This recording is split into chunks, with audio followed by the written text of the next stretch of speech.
ভারত বাংলাদেশ সম্পর্ক নির্দিষ্ট সরকার কেন্দ্রিক হওয়া উচিত নয়, এমনই মনে করেন পররাষ্ট্র উপদেষ্টা তৌহিদ হোসেন। ভারতের সংবাদ মাধ্যম দ্য হিন্দুকে দেওয়া সাক্ষাৎকারে তিনি একথা বলেন।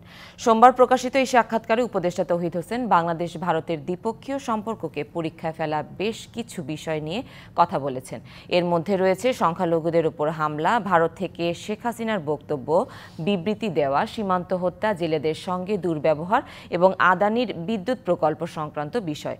গেল রবিবার ওমানের রাজধানী মাস্কাটে ৮ম ইন্ডিয়ান ওশান কনফারেন্সের ফাঁকে ভারতের পররাষ্ট্রমন্ত্রী এস জয়শঙ্করের সঙ্গে সাক্ষাৎ হয় পররাষ্ট্র উপদেষ্টা তৌহিদ হোসেনের।